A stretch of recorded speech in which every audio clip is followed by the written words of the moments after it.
আইন সবসময় কঠিন মনে হয়, কিন্তু অনেকেই সাধারণ বিষয়গুলো ভুল বোঝে। আজ ডিকোড ল একাডেমি দেখাবে বাংলাদেশের সবচেয়ে সাধারণ 5টি আইনি ভুল ধারণা এবং এর পেছনের আসল সত্য। ভুল ধারণা নম্বর 1, প্রমাণের সব আইন সবসময় কঠোর। বাস্তবতা হল এভিডেন্স অ্যাক্ট অনেক ক্ষেত্রেই নমনীয় এবং আদালত পরিস্থিতি অনুযায়ী প্রমাণ মূল্যায়ন করে। ভুল ধারণা নম্বর 2, সব অপরাধে সর্বোচ্চ শাস্তি হবেই। বাস্তবতা, পিনেল কোড অনুযায়ী শাস্তি নির্ধারিত হয় অপরাধের ধরন ও পরিস্থিতির ভিত্তিতে। ভুল ধারণা নম্বর 3, সিভিল কোড মানেই দ্রুত ফলাফল।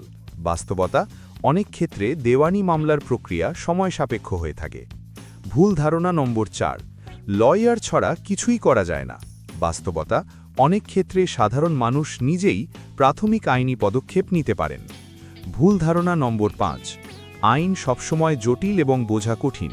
বাস্তবতা, সঠিক দিক নির্দেশনা পেলে আইন সবাই সহজেই বুঝতে পারে। মনে রাখুন, আইন কঠিন নয়, ভুল ধারণা কমানোই প্রথম ধাপ। ডিকোড ল একাডেমিয়ে এমন আরও শিক্ষামূলক এবং সহজ ব্যাখ্যার ভিডিও পেতে সাবস্ক্রাইব বা ফলো করতে ভুলবেন না।